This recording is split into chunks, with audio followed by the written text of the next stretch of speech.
পাকিস্তানের একজন top famous scholar, তার নাম হলো মাওলানা তারিক জামিল। নাম শুনেছেন?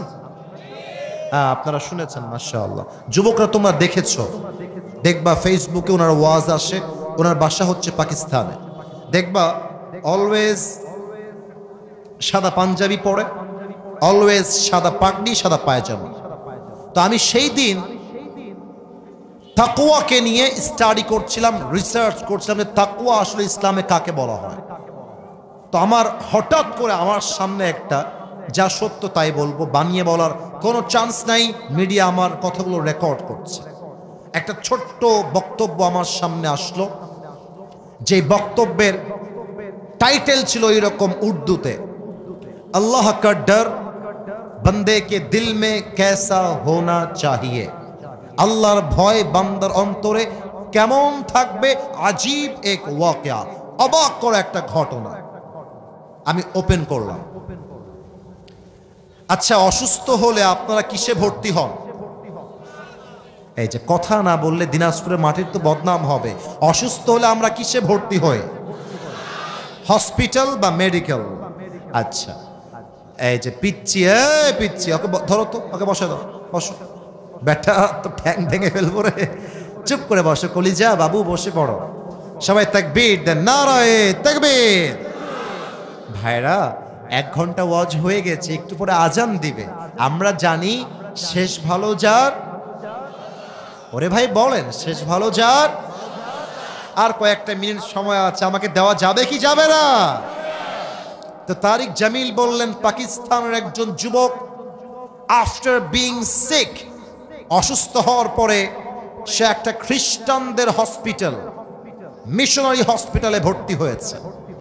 ভর্তি হওয়ার পরে যখন 7 দিন হয়ে গিয়েছে, আপনারা জানেন সবাই যে খ্রিস্টানদের প্রত্যেকটা নার্স হয় মেয়ে।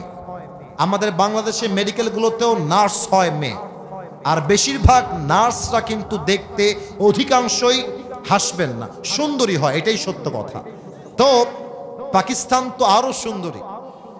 তো তারিক জামিল বললেন, একজন খ্রিস্টান নার্স, যখন যুবকটা প্রায় 7 দিন যাবৎ ভর্তি আছে, যখন তাকে রিলিজ পেপার দেওয়া হবে, তখন খ্রিস্টান নার্স রিলিজ পেপার নিয়ে আসছে এবং নিয়ে এসে যুবকের ডান দিকে দাঁড়িয়ে আছে আর ডাক দিয়ে বলছে, मैं आपसे एक बात करना चाहती हूं, अगर आप मुझे इजाजत दे तो मैं उस बात को शेयर करना चाहती हूं।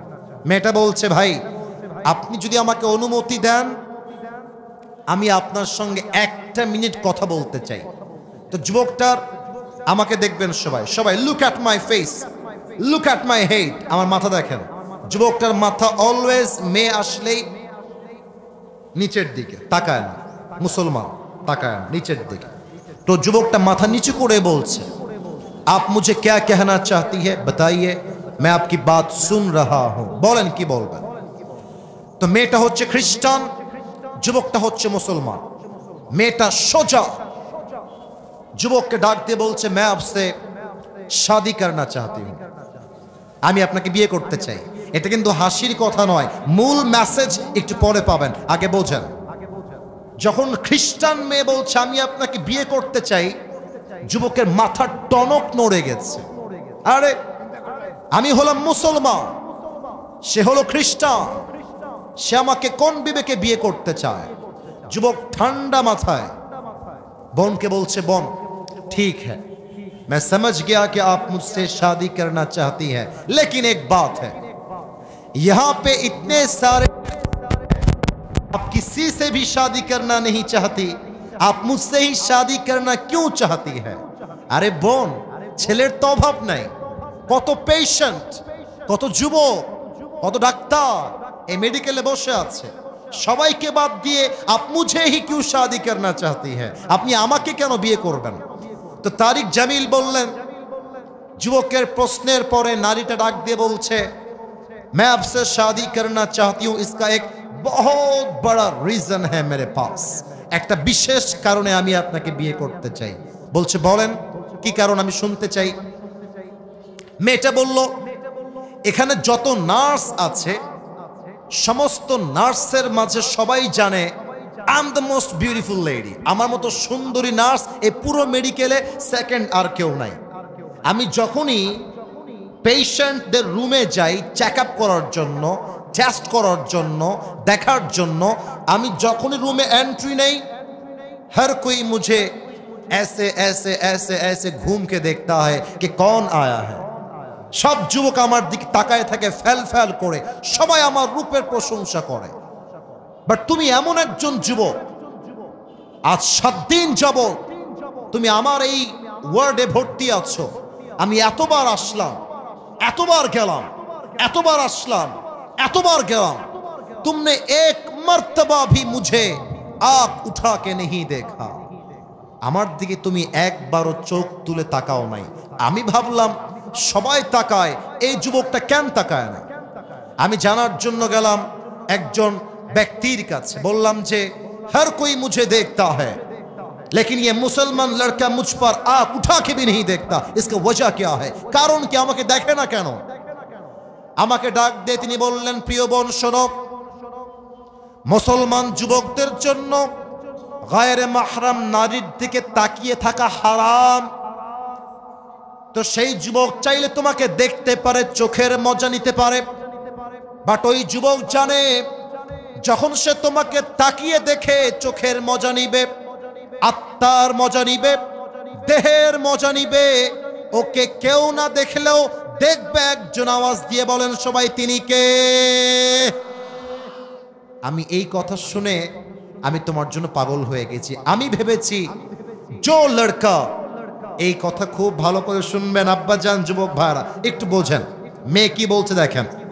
जो लड़का अल्लाह से इतना वफादार हो सकता है वो लड़का अपनी बीवी से कितना वफादार होगा। আরে যেই যুবকটা আল্লাহকে পরিমাণ ভালোবাসতে পারে, ও তোর বউয়ের জন্য জীবনটাকে বিসর্জন দিয়ে দিবে, ঠিক কিনা বলেন? এই জন্য আমি তোমাকে বিয়ে করতে চাই, তুমি কি রাজি আছো কিনা? এবার যুবকটা বলছে, अगर आप मुझसे शादी करना चाहती है तो एक शर्त है मेरे पास, अगर आप शर्त को कबूल कर ले तो मैं आपसे शादी करूंगा। শর্ত আছে একটা, বলেন কি শর্ত? মেয়েটাকে যুবক বলছে, अगर आप कलमा पढ़ के मुसलमान हो जाए तो मैं आपसे शादी करूंगा। মেয়ে বলছে আমি রাজি আছি, নট আ বিগ ডিল। ওলামা একরাম নিয়ে আসেন, আলেম এসেছে, কালেমা পড়িয়েছে, মেয়েটা মুসলমান হয়েছে এবং ওই মেডিকেলে মুসলমান হয়ে দুইজনের সঙ্গে দুজনে বিয়ে হয়ে গিয়েছে। সুবহানাল্লাহ। আমি একটা কথা ওয়াল্লাহি আল্লাহর কসম করে বলছি, বানিয়ে বলি নাই, যা শুনেছি তা বললাম। মেসেজ একটাই, বিয়ের সময় আসলে অনেক মেয়েরা টাকা পয়সা বাদ দিয়ে বুইড়া টাকলার সঙ্গে বিয়ের পিড়িতে বসে যায়। মেয়েদের বোঝা উচিত বিয়ের সময় ছেলের টাকার জরুরি নয়, ভালো চাকরি জরুরি নয়, বিয়ের জন্য সবচেয়ে জরুরি তাকওয়া এবং যুবকের চরিত্র, ঠিক কিনা বলেন?